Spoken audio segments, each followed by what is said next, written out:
जो वेगाचा जो ध्यास होता तो पण लहानपणापासून आला होता, वडिलांकडनं आला होता तो? नाही, ऍक्च्युली छोटीशी स्टोरी आहे. हा. मी त्या कोचचं नाव नाही घेणार, Okay. बट 23 सप्टेंबर 2011ला एक आमचे कोच होते अंडर 19चे. आम्ही ग्वालियरला टूरला गेलेलो. अच्छा.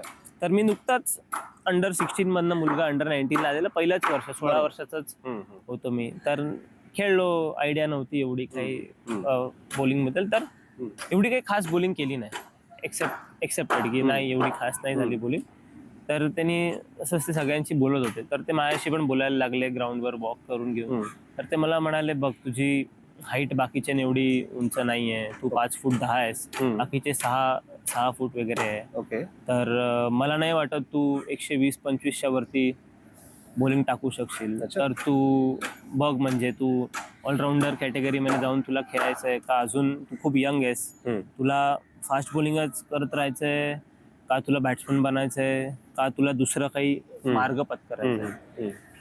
तर ती गोष्ट मला लागली आणि मी रूम मध्ये येऊन रडलो की अरे असं कसं कोच बोलला की मी नाही करू शकत, माझ्यामध्ये काही कमी आहे आणि मी असं काय केलंय की मी नाही करू शकत. अजून तर सुरुवात आहे. ठीक आहे, फेल्युअर डे असू शकतो. 16 वर्षाचा मुलगा आहे, म्हणजे असं थोडी की त्याने मला दाखवलं अमखा बॉलर बघ कसे तगडे आहेत, तू कसं बारीक आहे, तू हाईटनी छोटा आहे, हे बॉलर बघ हे कसे टाकतायत, तशी तुला टाकता येईल का, तुला वाटतं का.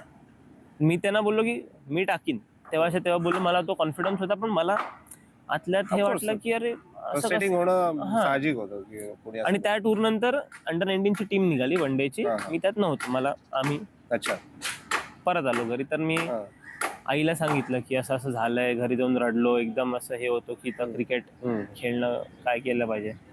तर तेव्हा आई बोलली, क्रिकेट खेळायचं तू निवडलंयस ना. हो. तर हे गोष्ट घेऊन परत घरी यायचं नाही. दुसरं कोणीतरी काही म्हणते म्हणून तू का हे घेतो मनावर. सो ही गोष्ट परत होता कामा नये. करू शकतोस ना तर करून दाखव. अच्छा. ते मला जे आई बोलली ते मी मनावर घेतलं आणि म्हटलं की मला कोणाला प्रूव्ह करायची गरज नाही, मी स्वतःला प्रूव्ह करून दाखवीन की मी 140-45च्या स्पीडने बॉल टाकू शकतो आणि ऍक्युरेटली टाकू शकतो. आणि मी ते मग इव्हेंच्युअली करून दाखव.